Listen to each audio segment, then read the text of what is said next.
Hi, this is Tom Oding at the University of Iowa. I'm going to show you a recent case where I was doing phaco, and while I was doing the Shizzle maneuver, where I'm taking the phaco emulsification and I'm using a second instrument, in this case a Drysdale, to push the subincisional cortical and epinuclear material out. I got too low with the phaco needle and caught the posterior capsule right there, and you can see that I chiseled a hole in the posterior capsule. So now I'm going to take some viscoat and I'm going to place it into the anterior chamber to try to stabilize the vitreous, and also am doing a Wexel vitrectomy here and putting some more viscoat in the original wound, placing a second paracentesis which is wider, like 1.5 millimeters or so, wide enough so that it'll accept the cutting portion of the automated vitrector. Here we're starting off removing some of the viscoat, and once you start getting into the vitreous, you can see it starting to jiggle posteriorly. I'm sweeping around to get the vitreous which is going towards the wound. Here I'm going to use a little bit of viscoat to try to dissect free some of the residual epinuclear and cortical material, particularly in the subincisional space. Now I'm going back in. Oh look, I'm squirting the assistant with my irrigation cannula.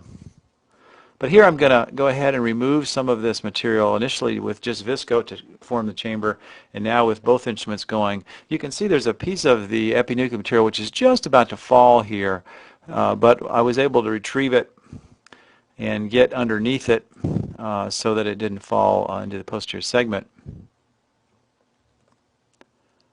Sometimes if you lower your irrigation cannula closer to the cutter, you can get these pieces of material to move closer to the anterior portion of the eye. So now we've got pretty much all the epinuclear material is removed. There's a little bit of cortical material. Here we're going to turn off the cutter and go out there and grab it and pull it to the center and then cut it.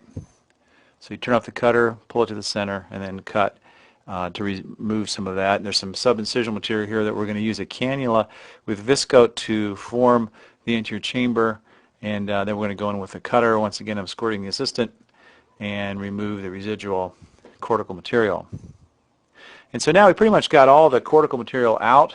We're going to use a little dilute non-preserved Kenalog and just see if there's any residual vitreous material coming to either paracentesis or the main wound. It looks pretty good.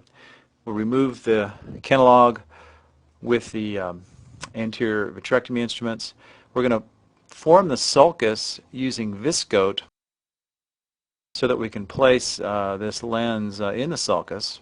We're going to make it a little bit wider to support the B cartridge, which we're using with this Monarch system. This is an MA50 lens that we're placing with the Monarch system. You want to pay attention to make sure it goes in right side up, so we're going to rotate it around so that the haptic is in the proper position.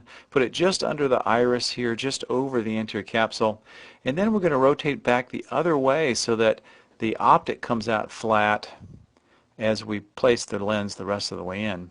Here we're using a Kugeln hook to place that trailing haptic into the sulcus. And so now we've got the entire lens in the sulcus, but we're going to put the optic into the bag by pushing it posteriorly such that the anterior capsule captures the optic.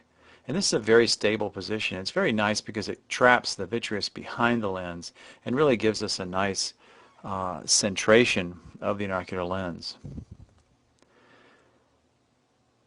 And so here, 1 month postoperatively, you can see the lens is nicely centered, and you can see that capture which forms that football-shaped anterior capsule. This is Tom Oding at the University of Iowa. Thank you very much.